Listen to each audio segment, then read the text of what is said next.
Hello dear, आज हम लोग स्टार्ट करेंगे इस वीडियो में एनटीपीसी रेलवे एलसीएम एससीएफ से क्वेश्चन जो पूछे गए थे इसका एक पार्ट हमने पहले अपलोड कर रखा है और दूसरी आज वीडियो में जाएगी। तो दोस्तों आज का पहला क्वेश्चन आपके सामने है। अगर दोस्तों हमारे चैनल पे आप नए हो तो हमारे चैनल को सब्सक्राइब कर लीजिए, ठीक है, और आने वाले हर वीडियो ताकि आपको नोटिफिकेशन मिलती रहे। और दोस्तों अगर समझ में आ रहा है तो आप हमें कमेंट करके अपने सजेशन बताइए, ठीक है।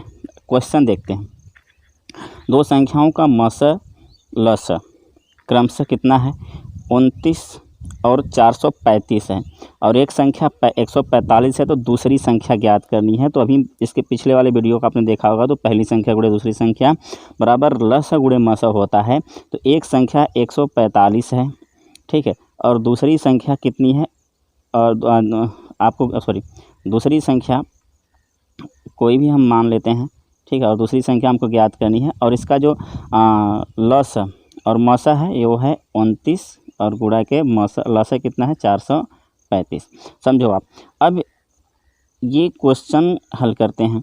145 9 पचे 45, देखो जी 29 से आप काटोगे इसे तो 5 बार में कट जाएगा, ठीक है। 9 पचे 45 और 9 दूना 5 दूना के 10, यानी 5 बार में चला जाएगा ये, ठीक है। अब 5 से इसे डिवाइड करेंगे तो 5 वट्ठा के 40 होता है, ठीक है, और 5 सत्ते 35 होता है।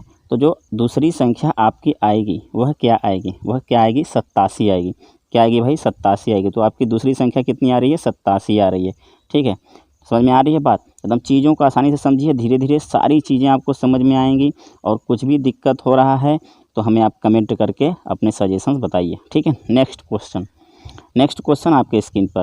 तीन संख्याओं का लस इतना तथा मस इतना है, यानी तीन संख्याओं का लस 4700 कितना है? 4752 है, ठीक है, तथा उनका मस 6 है। यदि दो संख्याएं 48 और 66 है तो तीसरी संख्या ज्ञात करें।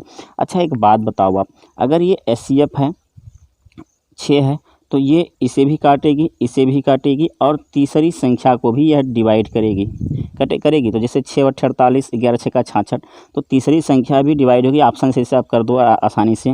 तो देखो यह इन ऑप्शंस में से कौन सी संख्या है जो कि 6 से कट रही है? 52 नहीं कटेगा, 56 नहीं कटेगा, 58 नहीं कटेगा। 52 कटेगा? नहीं कटेगा। 56 नहीं कटेगा, 58 नहीं कटेगा, 54 कटेगा, और आपका आंसर क्या हो जाएगा? 54 हो जाएगा, ठीक है। बात क्लियर हो रही भाई? ठीक है, तो आपका आंसर हो जाएगा 54। ऑप्शन से कर जाइए इसे। नेक्स्ट क्वेश्चन है। दो अंकों की संख्याओं का गुणनफल 2160 है, उनका लसा 180 है, तो संख्याएं ज्ञात करें। अच्छा एक बात बताओ आप, दो संख्याओं का गुणनफल कह रहा है 2160 है, उनका लसा 180 है, संख्याएं आपको ज्ञात करनी है। तो आपके पास है तो या तो आप इसका मसा निकाल के हल करो आप, ठीक है, या तो आप इसका मसा निकाल के हल कर सकते हो। मसा निकालिए, मसा निकालने के बाद उनका गुणनफल में भाग दीजिए, जो आएगा फिर उस तरह से, ठीक है। या तो ऑप्शन से कर जाओ। ऑप्शन से करने के लिए कैसे करेंगे आप? अभी आप देखो लस 180 है, तो 72 और 30 का लस क्या 180 होगा? कभी नहीं हो सकता, ठीक है। 30 के पहाड़ा में 180 आएगा, लेकिन 72 के पहाड़ा में 180 कभी नहीं आएगा। 45 और 48 होगा, 45 के पहाड़ा में 180 आता है, लेकिन 48 के पहाड़ा में 180 नहीं आएगा, ठीक है। 54 और 40 देख लेते हैं। क्या 54 के पहाड़ा में 180 आता है, लेकिन 40 में तो आता है, 54 में नहीं आता है, तो ये भी नहीं होगा।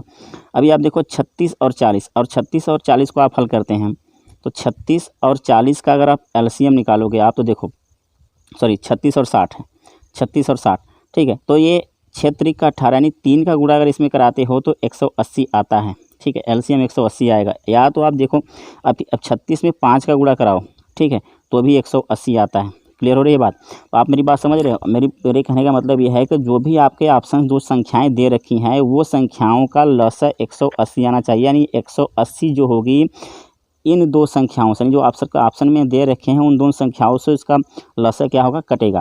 क्लियर हो रही है बात? जब वो कटेगा तो आपका आंसर क्या हो जाएगा इसका? 36 और क्या हो जाएगा भाई? 36 और 60 हो जाएगा, ठीक है, आपका आंसर, ठीक है। नेक्स्ट क्वेश्चन देखते हैं। नेक्स्ट क्वेश्चन ये रहा। नेक्स्ट क्वेश्चन है। दो संख्याओं का लसा 66 है, ठीक है, उनका अनुपात 2 संबंधित 3 है, ठीक है भाई। तो देख लो, दो संख्याओं का जो लसा है वो 66 दे रखा है, अनुपात 2 संबंधित 3 है, तो संख्याओं का योग क्या होगा? अगर 2 संबंधित 3 के अनुपात में संख्याएं हैं तो इनका योग 3 2 कितना हो जाएगा? 6 हो जाएगा। और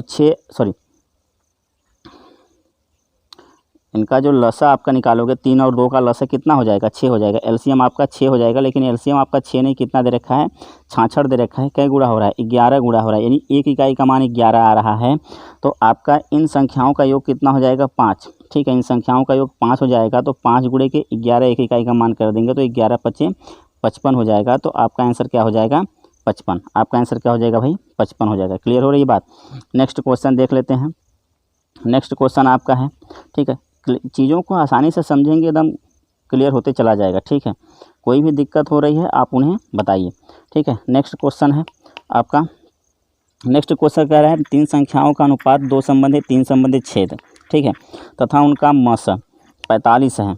2 संख्याओं का अनुपात 3 संख्याओं का अनुपात 2 संबंधित 3 संबंधित 6 है, उनका मस 45 है। तो आपसे कह रहा है कि संख्याओं का योगफल ज्ञात करनी है आपको। तो देखो उनका जो मसह दे रखा है 45, मसह 45 दे रखा है, यानी जो भी संख्या कामन निकाली गई है इनमें से, ठीक, यानी इन संख्याओं को काटने के बाद जो संख्या कामन निकाली गई है वही मसह होता है। और 3 संख्याओं का अनुपात इतना है, तो कह रहा है कि योगफल, तो 2 + 3 + 6, नहीं 2 + 3 + 6 बराबर कितना हो जाएगा 6 3 9 2 11। ठीक है, 11 आपका हो जाएगा ये, ठीक है, 6 2 8 8 3 11, और उनके मसह से गुणा करा दो आप 45 से।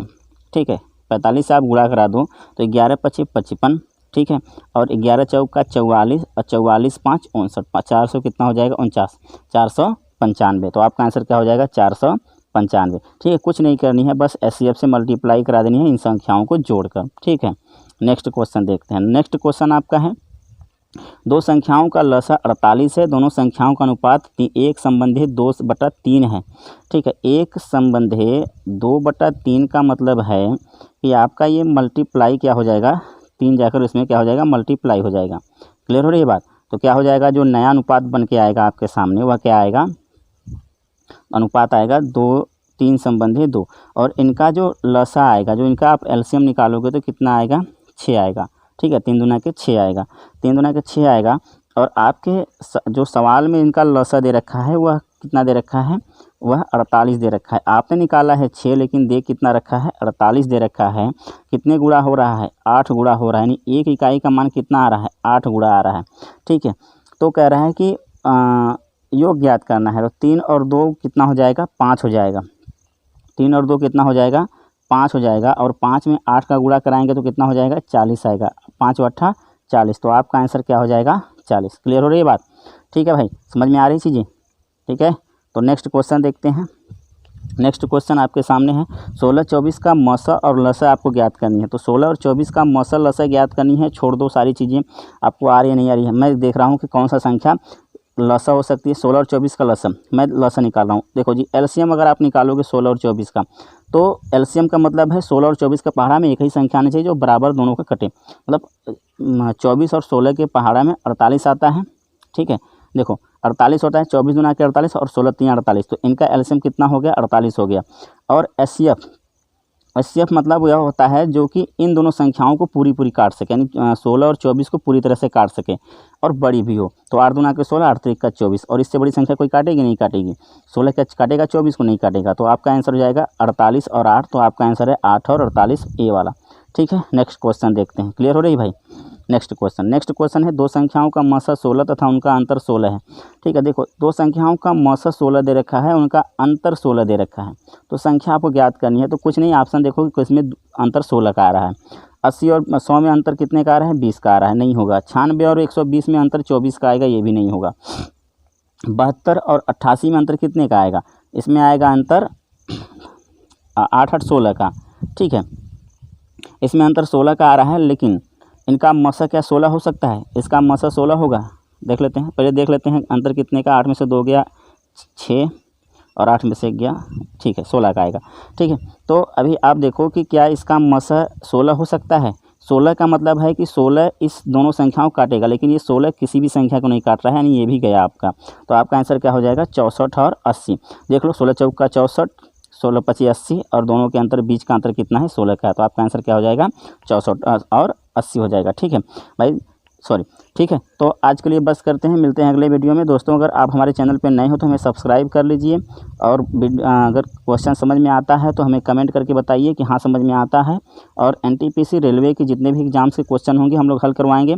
और जल्द ही रीजनिंग का स्टार्ट होने वाला है। रीजनिंग तो हो सकता है कि आपका स्टार्ट हो गया हो, और रीजनिंग और जीके दोनों स्टार्ट होंगे। और मिलते हैं दोस्तों अगले वीडियो में, तब तक के लिए बाय।